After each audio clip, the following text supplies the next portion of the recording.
Gene Hackman, an actor, was alone. The two-time Academy Award winner did not make any calls and skipped meals.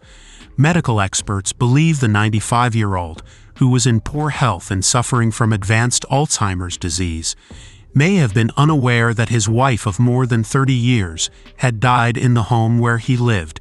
If he had, specialists told the BBC, he would have gone through many stages of uncertainty and sadness, attempting to wake her awake before the disease distracted or overtook him, a process that would have continued for days before he too died. New Mexico officials said Betsy Arakawa, 65, died of a rare virus around 7 days before Hackman died of natural causes on February 18th. The couple and one of their dogs were discovered dead in their Santa Fe house after neighborhood security conducted a welfare check and noticed their bodies on the ground through a window. Authorities first stated the tragic discovery was suspicious enough to warrant an inquiry. Their corpses were recovered in an advanced state of decomposition. Arakawa was discovered in a restroom with medications scattered about. Hackman was discovered near the kitchen carrying a cane and sunglasses. One of their 3 pets was discovered dead inside a box. However, a police inquiry revealed no foul play. Instead, the case has brought to light the harsh facts of Alzheimer's disease, which gradually damages and kills cells in the brain, robbing people of their memory and other critical mental functions. It's like he was living in a reel. Catherine V. Pearsall, an occupational therapist with decades of experience in dementia care, told the BBC on how Hackman may have felt after losing his wife multiple times. She observed that individuals with advanced Alzheimer's disease, such as the actress, live in the present and are unable to look back on past events while both looking forward and acting. I see him trying and failing to rouse her awake. However, he could have been distracted in another room by one of the dogs or whatever, she explained. Later, he'd discover his wife on the ground and live through it again, she explained. Though no one knows how Hackman spent his final days, investigators and the local medical examiner examined the terrible possibilities. At a news conference last week, Dr. Heather Urale, New Mexico's chief medical examiner, stated that Arakawa died of hantavirus pulmonary syndrome, HPS, a respiratory condition induced by contact with infected rodents. Hackman died from severe heart disease, with Alzheimer's disease playing a role.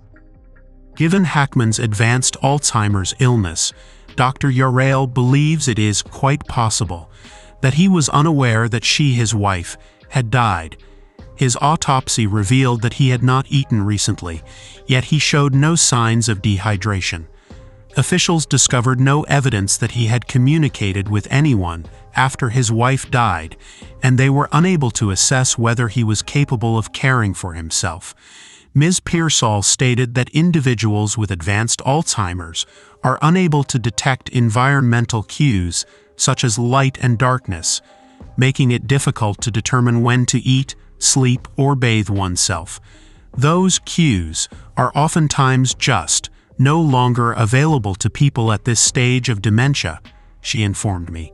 Dr. Brendan Kelly, a neurologist at UT Southwestern Medical Center who specializes in memory and cognition, explained why Hackman may have been unable to contact authorities for assistance. He stated that Alzheimer's disease might trap sufferers in a cycle of emotional distress and inaction. A person might feel worried or frightened, but at the same time they might not be capable to take the actions that you or I might normally think to do in order to alleviate that worry or concern, such as calling somebody else or going to speak to a neighbor. According to Dr. Kelly, Alzheimer's patients experience feelings such as pain and grief, as well as physical requirements such as hunger and thirst. It is simply more difficult for them to define what they are feeling. He stated that missing meals could lead to increased disorientation and anxiety. The pair's deaths, as well as the surprising revelations of Hackman staying in the house for a week after his wife's death, have startled the Santa Fe neighborhood, where the couple had lived for over 20 years.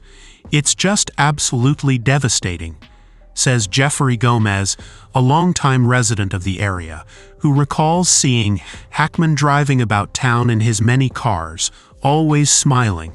Linda, his spouse, described the information as upsetting, noting that she cared for her elderly mother who had dementia. "Even when you have help, it's a lot," she told me. "We know Gene and his wife were very private people, and she was probably attempting to shelter him from the world," she said. "But the thought of doing it alone, it's a lot to handle."